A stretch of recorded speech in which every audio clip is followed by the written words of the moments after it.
avec pas loin de 2 grammes, je serai terminé.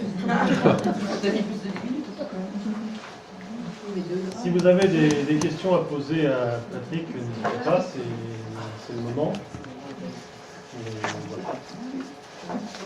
Sinon, nous allons passer de la dynamique de l'association, qui a été soulevée d'ailleurs ce matin, c'est de dire, je réfère à la carte, c'est-à-dire qu'il y a un certain nombre de gens de la Nièvre et un certain nombre de gens de l'extérieur. Et apparemment, si j'ai bien compris, les gens de la Nièvre ne sont pas les plus nombreux dans l'association encore. Ici, on a une carte en vert qui correspond aux gens qui sont présents. Ouais. Mais ce qui serait intéressant, c'est d'avoir la même carte au niveau des gens qui sont adhérents. Et on aurait certainement une surprise de même ordre. C'est-à-dire qu'il y a finalement, et toute effectivement, les forces vives à l'heure actuelle, les plus dynamiques, se trouvent dans la Nièvre. À part pour les relever, mais par raccroche sur les manifestations, etc. Hein? Non, moi je suis pas d'accord. Martine est le contre-exemple. Oui, mais il y aura toujours des contre-exemples. Je développe. Je suis pas d'accord dans le sens où c'est pas parce qu'on est extérieur à la Nièvre qu'on ne fait que développer. Michel Miro s'occupe du wiki. Wiki, c'est pas du relevé. Je veux dire, je suis extérieur, je viens dans la Nièvre faire des projets et je fais développer.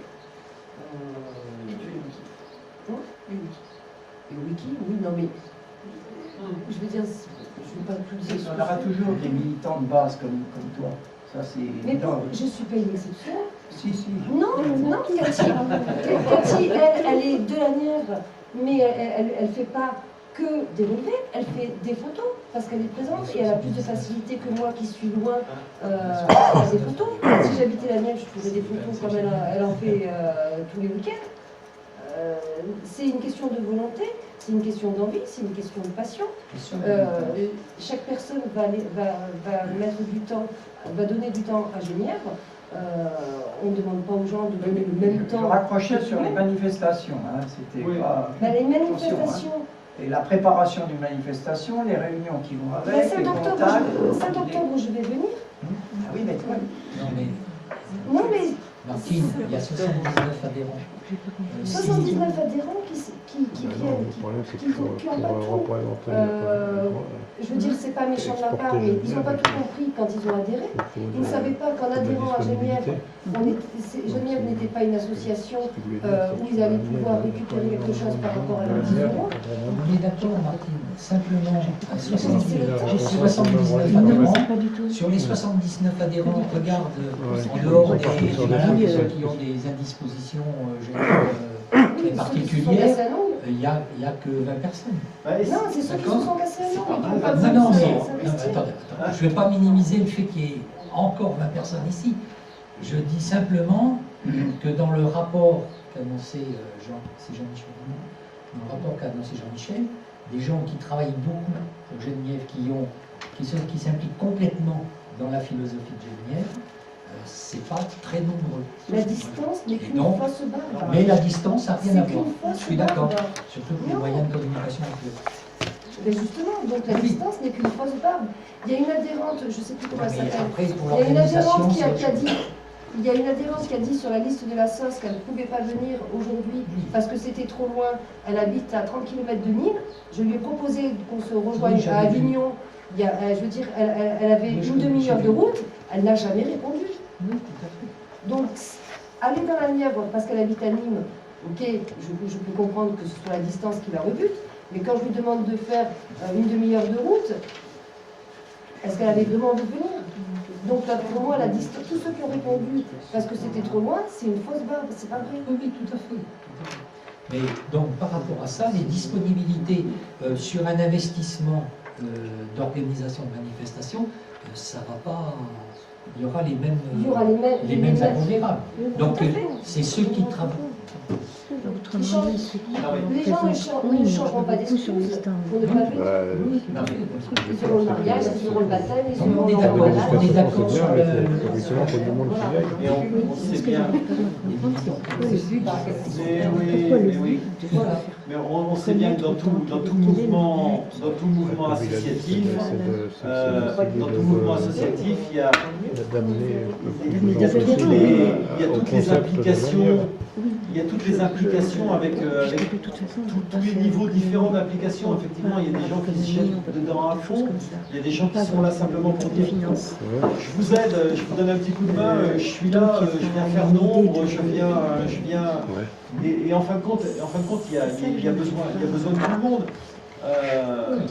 C'est pas par rapport aux manifestations, il faut qu'on prenne ça en considération. C'est vrai que quand on dit on va tenir un stand, c'est vrai qu'on peut tenir un stand à nous les Nivernais. Faire une animation particulière, il va falloir y réfléchir un petit peu plus pour savoir est-ce qu'on a des compétences, mais faire des animations, ça peut être aussi faire intervenir quelqu'un d'autre d'extérieur. Il y a tout un tas de possibilités. Je sais pas, Jean-Michel, je sais pas. Moi j'ai quelques expériences, je sais pas, on s'occupe du vide-grenier local, etc. Bon, c'est déjà 4-5, 6 réunions, il faut monter les stands, il faut vérifier si les friteuses elles marchent, il faut ceci, il faut cela. Et on ne peut pas faire 150 km à chaque fois, c'est évident. Non mais, il est évident que pour ces choses-là, on ne va pas systématiquement solliciter tous les membres de l'association avec une insistance. Je vois par exemple la fête des assos, c'est une demi-journée à Nevers. Peut-être une journée, je ne sais plus. Une journée peut-être une journée.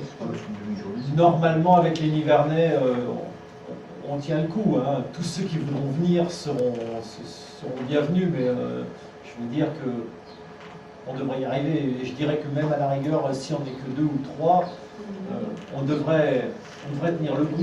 Après, c'est quel contenu on propose, quoi. Est-ce que, et puis la première année, ça peut être juste simplement l'objectif, c'est on est présent. On est présent. On a notre nom, on a notre banderole, elle est bien flashy, on la voit bien, ce genre de truc. Ça peut être l'objectif de la première année. Hein. Oui, mais je pense que l'objectif de la première année doit être important justement pour que les gens nous regardent la deuxième année. Ouais. Il doit être bien cerné. Gisèle va vous commenter dans un premier temps le compte de résultats. Donc le compte de résultats, c'est ce qu'on a fait dans l'année 2010 en dépenses et en recettes.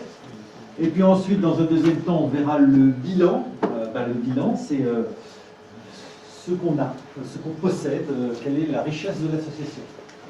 Voilà. Alors, bon, je démarre. Bon, en 2010, nous avons eu 64 adhésions. Donc 64 adhésions, ça nous a fait 640 € de cotisation. Et là, on parle bien de 2010 parce qu'il nous est arrivé quand même pas mal d'adhésions en 2011, nouvelles, de gens qui n'étaient pas là en 2010. Donc on a eu 640 € de cotisation. Ce matin, on parlait d'Oussec, ça nous a rapporté 38,40 €, la bonne petite surprise. Et on a eu 95 € de dons divers. Il y a des gens qui, au lieu d'envoyer 10 € de cotisation, envoyaient 20, 30 €. Enfin bon, le reste étant en dons. Il y a des gens qui ne faisaient que des dons et non pas des adhésions. Donc ça, c'est la différence. Donc au niveau des charges, on a eu les frais inhérents à la création de la société. Donc on les a mis en charge. Normalement, ça s'immobilise. De la société, oui, ça c'est un défaut. Excusez-moi. Si ça avait été une société, ça s'immobiliserait. Voilà. Bon, là, ça a été porté en charge. Au niveau des frais d'affranchissement, on a fait des échanges avec des personnes qui nous ont envoyé leurs données et on leur a remboursé les frais d'envoi, ce qui paraît tout à fait logique. Et puis c'est les livres que nous envoyait Alain Régnier, c'est relevé aussi. Oui. Nous envoyait des relevés sous forme papier. Oui. On les a distribués à toutes les personnes qui voulaient les saisir de manière informatique. Donc il y a eu des affranchissements qui ont été faits. 31 € de frais de timbre pour une année. Je pense que Pas gourmand, hein. nos plus grosses charges étant les charges informatiques. Bon, 120 €, ça peut encore aller. Voilà. Ce qui nous fait que sur l'année 2010, notre résultat est de 529 €. Les centimes, on les laisse tomber pour l'instant. Voilà.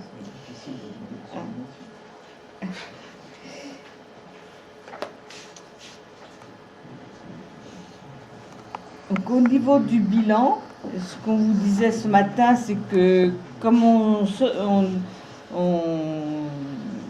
fonctionnait comme une association de fait, nous avions quand même une comptabilité antérieure. Et de cette comptabilité antérieure était ressorti sur 2009 un report à nouveau de 453 €, qui n'a jamais été imputé. Bon, aujourd'hui, on a un solde bancaire de 982 €. Enfin, au 31 décembre, on a un solde bancaire de 982 €. Ce qui fait qu'en fin d'année, on a nos 982 € à imputer, ou en report à nouveau, ou en projet associatif. C'est à nous de décider de ce qu'on va faire. Voilà. Voilà, donc ça c'était notre caisse noire avant. Et ça c'est notre résultat 2010. Et c'est notre caisse rouge Et après. quand on cumule les deux, voilà. Notre association a une richesse de 982 €. Et beaucoup de débats pendant cette journée. Donc c'est un indicateur de bonnes choses pour les années à venir. Je vous en remercie. Patrick, si tu veux dire le mot de la fin. Merci Patrick.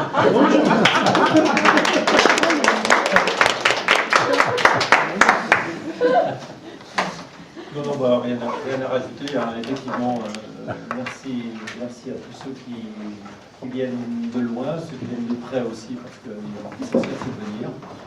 Les drogues étaient dures aujourd'hui, la nourriture était encore très abondante.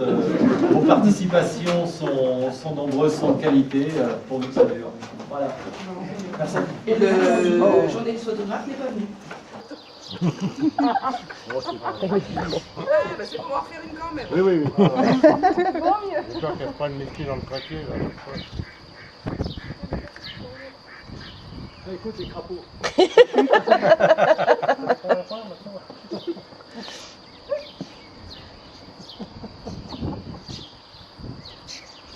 Allez, mise au plateau. Par exemple, fais-nous quelque chose de flou pour le dommage, ça sera bien.